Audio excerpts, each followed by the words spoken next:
In this video, I am going to talk about my $10,000 profit per month strategy doing online arbitrage, Amazon FBA. So if you guys are new and don't know what Amazon FBA is or online arbitrage, I'm going to go ahead and explain. Basically, Amazon FBA is a system where you can use their systems in order to send the items to the customers that purchase your items. So instead of me having the items at my house and having to send them out every single time I get a sale, you just send them all to Amazon and they send it out for you. What is online arbitrage? So online arbitrage is basically where you buy something from a site at a discounted price, discounted enough that you can actually sell it for a profit on Amazon where more of the customers are. So my strategy is I go to online sites and I purchase them at a discount and sell them on Amazon. I have been reselling for around 4 years now. I'm coming up on 4 years.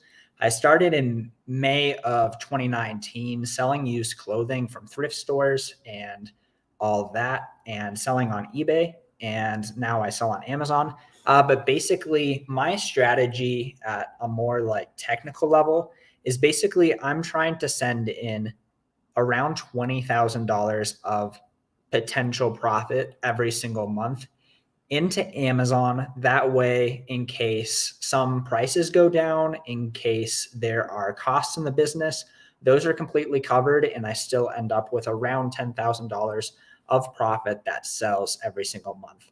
I'm purposely buying items that I think are going to sell within 2 to 4 weeks in most cases.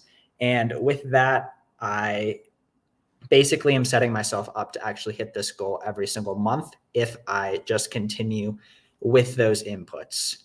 So probably my favorite site to do this on is eBay. So there are a couple thoughts when it comes to eBay. Number one, I would not suggest it for someone who has an absolutely new Amazon seller account. I would advise that for potentially, well, I would say that doing that with a more experienced account is probably a better idea because um, basically there could be more issues with the items. You have to make sure that the items are actually new, in good condition for the customers, and all that. Probably one of the easiest ways to get your foot in the door with Amazon is to sell used books. You can go to library sales, you can go to thrift stores, you can do estate sales, you can do free book pickups for people who just don't want their books anymore. You can sell those books on Amazon, and it's pretty straightforward from there. You just have to know a little bit about Sales Rank and using the Amazon Seller app and maybe Scout IQ. That's probably the easiest way to get into Amazon. That's how I got started with it. But basically, as restock limits happened, basically Amazon capped the amount of units that I could send in. Back a couple years ago, I decided to transition into retail in stores and online arbitrage instead of just doing books. So that's the very basics of my strategy. What categories do I sell in? So I really like electronics, office supplies, tools and home improvement has been really good for me lately. Um, there's just a lot of, specifically, I like the items that are electronic in nature, like they turn on and off. They have a purpose. Oftentimes they could be discontinued and therefore make finding a really cheap deal that someone found at a very discounted price but has since gone up in price really valuable. There's a lot of really good categories and you can make money in just about all of them, but that's kind of how I end up focusing. Um, so that's the way that I like to do it. I also specifically target items that are a little bit more expensive. So a lot of people come into this, and I think this is the right approach. They do want to start with something that's low risk, maybe selling an item for 10, 15, $20. And that's a really good way to get some practice in. But eventually, in my experience, um, I really enjoy doing $100 items, $200 items, $300 items. That way, when I find an item at a really profitable deal, when I find something, I'm not purchasing it for $8 to sell for $20 and making $6 profit. Instead, I'm finding something at $100 and selling for $200 and making $60 profit. That's just a little bit easier to actually, when I find a deal, it actually makes sense and makes me a lot of money. So I've really been enjoying that. At some point, I might try and look for even higher average selling price items in order to really do that even more. There's a lot of different ways that you can do this. So you could send in like your $20,000 potential profit in a lot of different ways. And real quick, I'm also going to explain what like potential profit is. So let's say you purchase an item for $100 and you sell it on Amazon for $200 after fees. It's going to give you, we're just making up numbers here, $160. So if it gives you $160 after fees, after you've sold the item and you purchased it for $100, that's going to be $60 profit. So if I purchase an item for $100 and I think it's going to sell for $200 and net me $160, that'll be $60 potential profit. So you could do this method of trying to send in a certain amount of potential profit with extremely cheap items and just sell a lot of units. You could literally sell one or two items for your $20,000 profit if you were able to find an item that was 20,000 potential profit. If you flipped like a tractor or something like that. Not that I think you can do that on Amazon, but there's a bunch of different ways that you can do this. You can do it somewhere in between. That's kind of where I'm at. Of course, I'm not flipping tractors out here, but however that you can get that potential profit sent into Amazon, knowing that that stuff is going to sell quickly enough for you in order to make a profit and turn your money. We got Life as an Entrepreneur. Hey, bro, how are you doing? Good to see you, man. Just talking about Amazon. How have you been doing? It's Monday. Excited for Monday. Been working pretty hard today. Got to talk to a friend as well.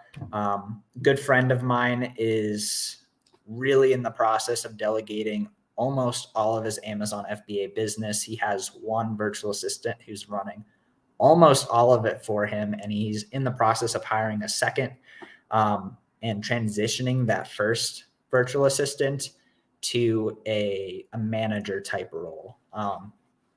And that's something that I'm working on as well, not specifically the manager role, but my virtual assistant. And for those who don't know what a virtual assistant is, a virtual assistant is just the way that, I don't know why the Amazon and e-commerce community calls it that. It's basically just an employee who is overseas. So I have a virtual assistant, an employee. Her name's Roseanne. She lives in the Philippines. She's been working with me for 1.5 years. She's extremely good at Amazon. She's been in the space for a really long time and is really good at what she does. At this point, I have transitioned. At first, I was super scared to have her even purchase anything because, you know, like basically letting someone purchase on your behalf hundreds and thousands of dollars does feel scary. But basically, she just has the site that I purchase on. It basically has all the card information, and she just has to select the card. She makes the purchases. She's knowledgeable about Keepa, so she very rarely makes mistakes, probably around as much as I do. Right now, she's making around half of my purchases every single month, and looking to expand on that. She's really been finding a lot of really good profit. Our ROI has actually gone up since she's been doing that. I thought it was going to go down, but she's been doing an amazing job. So yeah, that's kind of a quick summary of my business.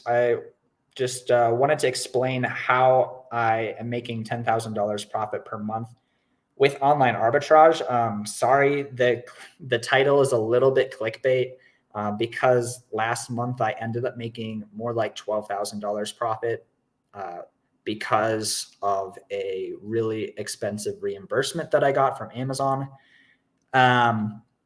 This month it'll probably be around $10,000 profit after costs. So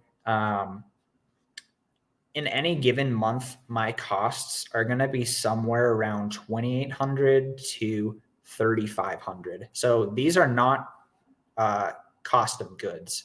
These are other costs, such as paying my virtual assistant, Roseanne, Prep Center. I use a Prep Center in order to send my items to Amazon.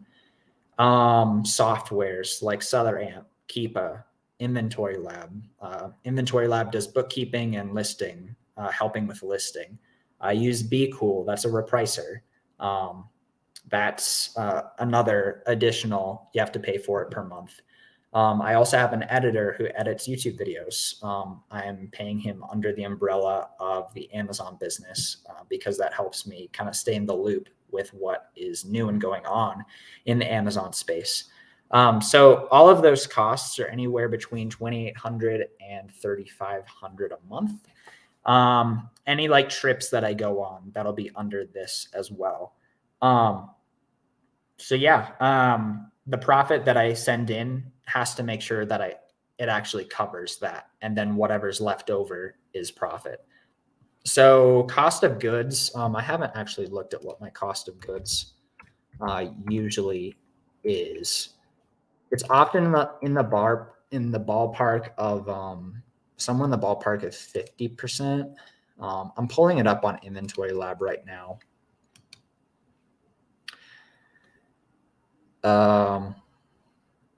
Yeah, my cost of goods are just under, they're around 45%.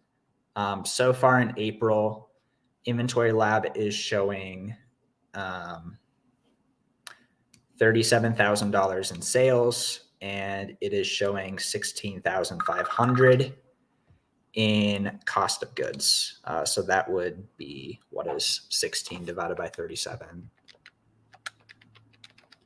Around 45. So 45%. So that's just a general overview of the business model that I'm doing. And I just wanted to do a really short stream today, and hope you guys got some value out of this. If you guys have any questions, please leave a comment down below. If you're not subscribed yet, you can go ahead and do that if you're into Amazon FBA sourcing. I have a lot of sourcing videos and content that kind of shows my thought process as I'm going through and making my purchases. Hope you guys have a great rest of the day, and take care.